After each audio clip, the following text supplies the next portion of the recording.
Hola mi amigo querido, esta semana veremos uno de los acontecimientos más extraordinarios de los primeros años de la iglesia cristiana. Me refiero a la conversión de Saulo de Tarso. Saulo de Tarso, ese acérrimo perseguidor de la iglesia cristiana. El primer hecho extraordinario de aquellos días, sin duda ninguna, fue la venida del Espíritu Santo en el Pentecostés. El próximo hecho grandioso sería más tarde la conversión de innumerables gentiles. Hablemos de Saulo.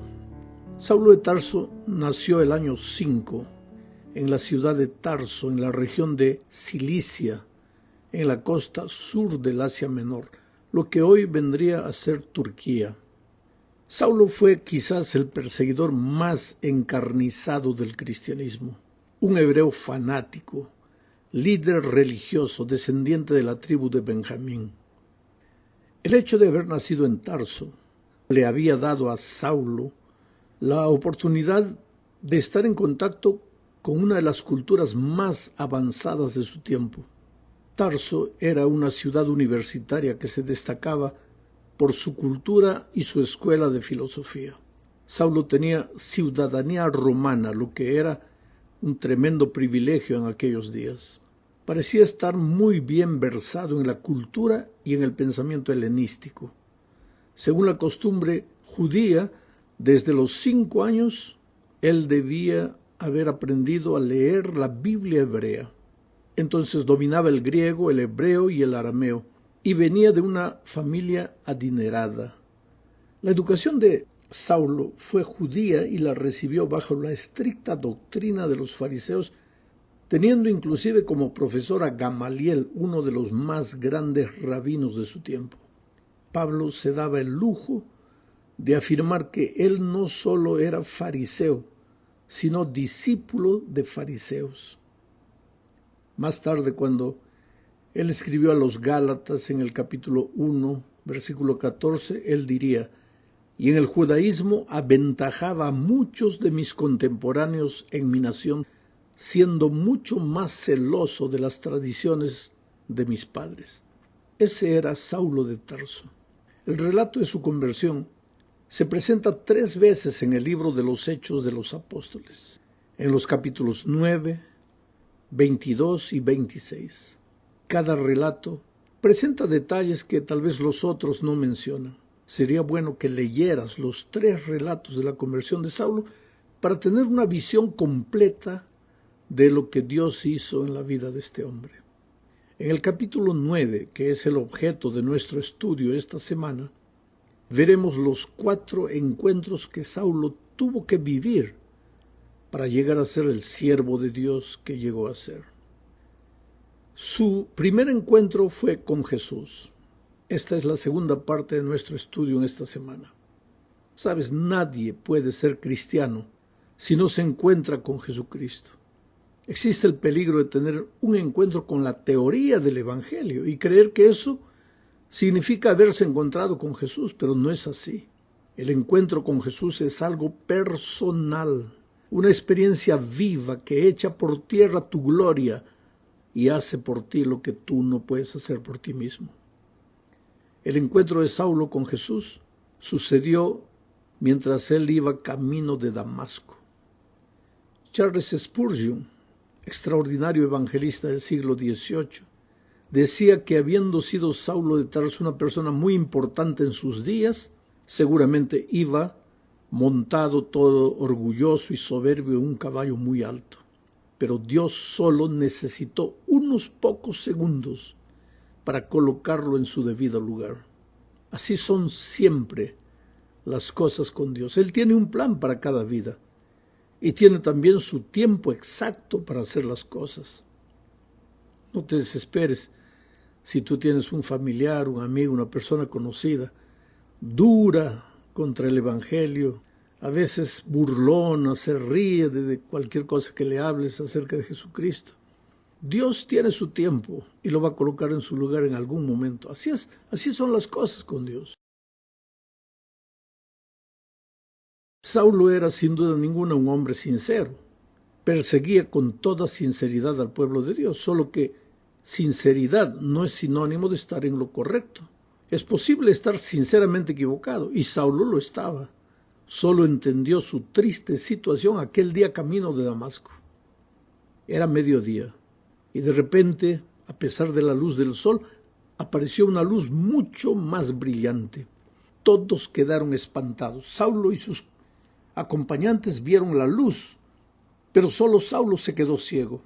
Sus ojos físicos no vieron nada, pero sus ojos espirituales se abrieron y contemplaron a Jesús que le decía: Saulo, Saulo, ¿por qué me persigues? Aquella voz de Jesucristo solo fue oída por Saulo. Sus compañeros no oyeron nada. Entonces Saulo respondió: ¿Quién eres tú, Señor? Yo soy Jesús, a quien tú persigues, le dijo la voz. Pobre Saulo. Él creía que perseguía a un bando de fanáticos rebeldes, y sin embargo perseguía a Jesús. Creía que le hacía un favor a Dios persiguiendo a los cristianos, y sin embargo luchaba contra Cristo. Es que el preconcepto es torpe, irracional y terco. En el caso de Saulo, Dios tuvo que usar un método drástico para abrirle los ojos. Pero Saulo tuvo su encuentro con Jesús, así, de forma dramática. Y más tarde diría, en 1 Corintios 9:1, no soy apóstol, no soy libre, no he visto a Jesús el Señor. Ese es el asunto. Saulo tenía seguridad después de su conversión de haber sido colocado por Dios en el ministerio porque él tuvo un encuentro personal con Cristo. Si los otros 11 discípulos habían visto a Jesús cuando convivían con él en la tierra, Saulo lo vio aquel día camino de Damasco. Lo vio con sus ojos físicos y con los ojos de la fe. Habló con Jesús. En la tercera parte de este estudio veremos el segundo encuentro de Saulo. El primer encuentro fue con Jesús. El segundo encuentro fue con Ananías. Después de haberse encontrado con Jesús, Saulo necesitaba encontrarse con la iglesia de Dios. Por favor, querido, no digas que te has encontrado con Jesús si no estás en su iglesia. La iglesia no salva a nadie. La iglesia está formada por un grupo de pecadores arrepentidos, perdonados y transformados por Jesús y en camino de perfección. Pero sus miembros siguen siendo seres humanos, sujetos a tentaciones y muchas veces a caídas. Por eso la iglesia es imperfecta. La iglesia no salva a nadie. La salvación se encuentra solo en Cristo. Pero después de haberte encontrado con Jesús, después de haber preguntado ¿quién eres tú, Señor?, debes hacer la siguiente pregunta. ¿Y cuál es la siguiente pregunta? Leamos Hechos 9:6. Él, refiriéndose a Saulo, temblando y temeroso, dijo: Señor, ¿qué quieres que yo haga?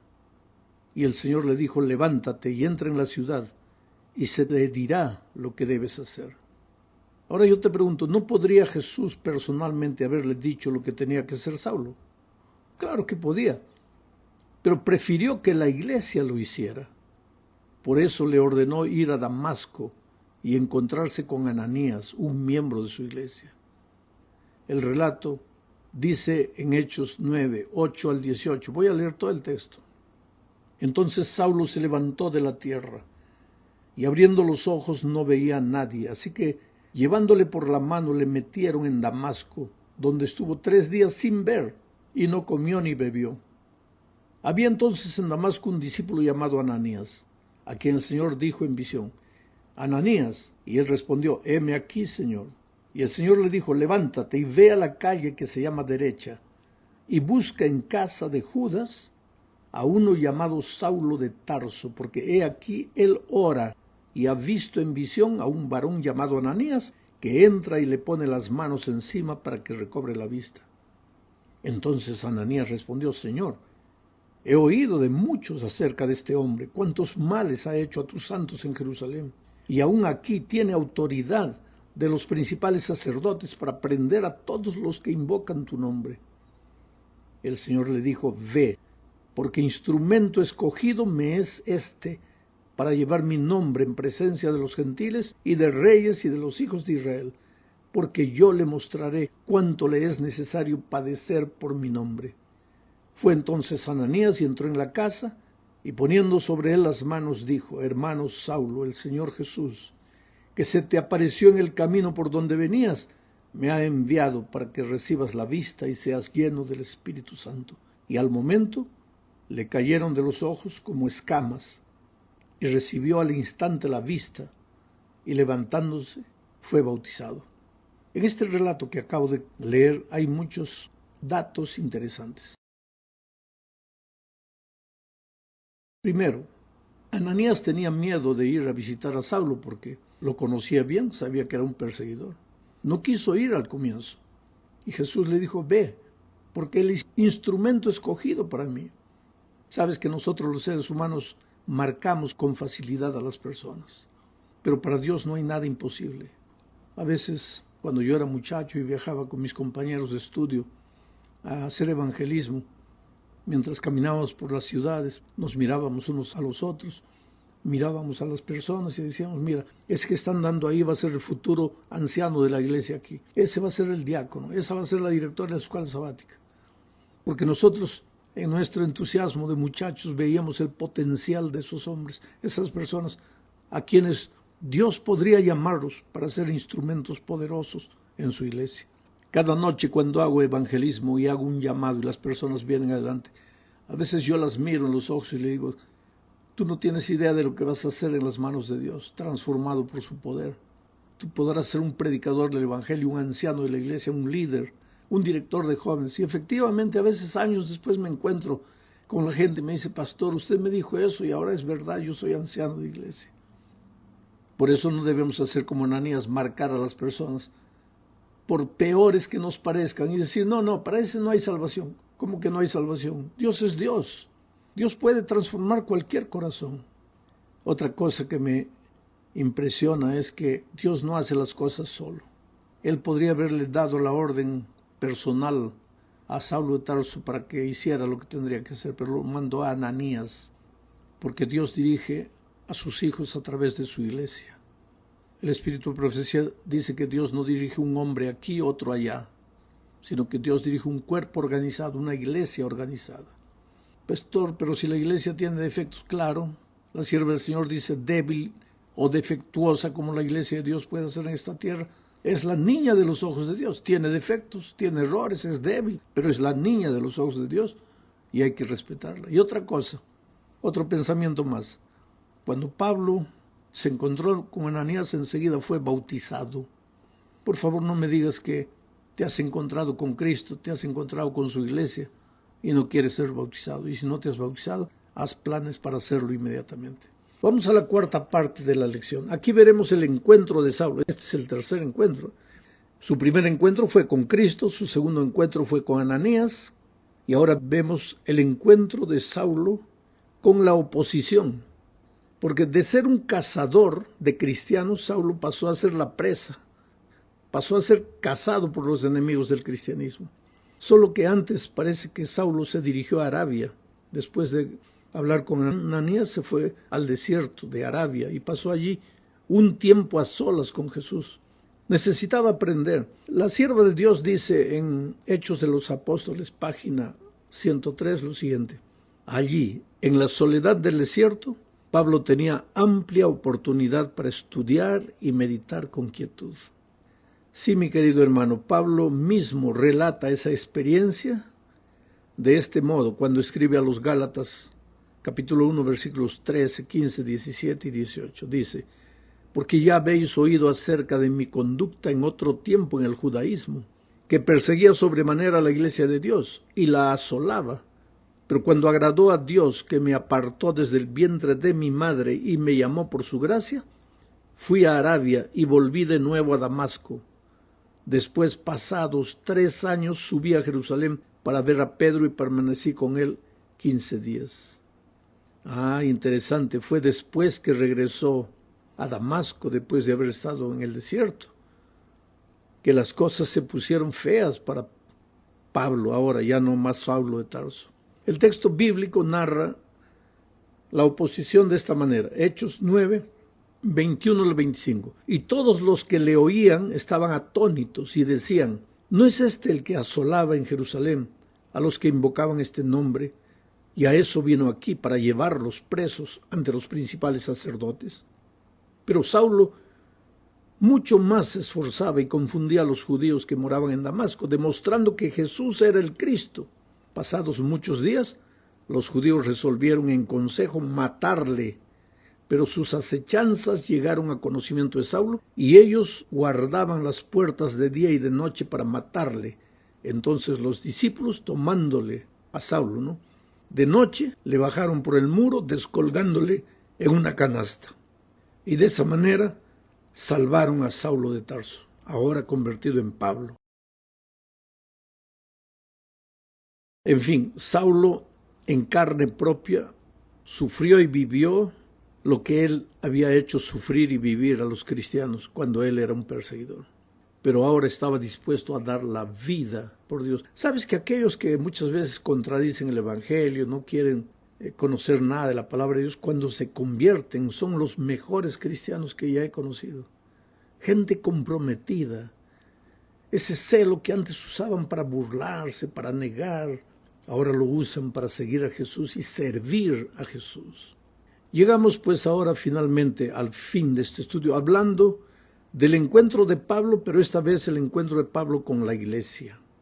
Hechos capítulo 9, versículos 26 al 31 dice: Cuando llegó a Jerusalén, trataba de juntarse con los discípulos, pero todos le tenían miedo, no creyendo que fuese discípulo. Entonces Bernabé, tomándole, lo trajo a los apóstoles y les contó cómo Saulo había visto en el camino al Señor, el cual le había hablado, y cómo en Damasco había hablado valerosamente en el nombre de Jesús, y estaba con ellos en Jerusalén, y entraba y salía y hablaba denodadamente en el nombre del Señor, y disputaba con los griegos, pero éstos procuraban matarle.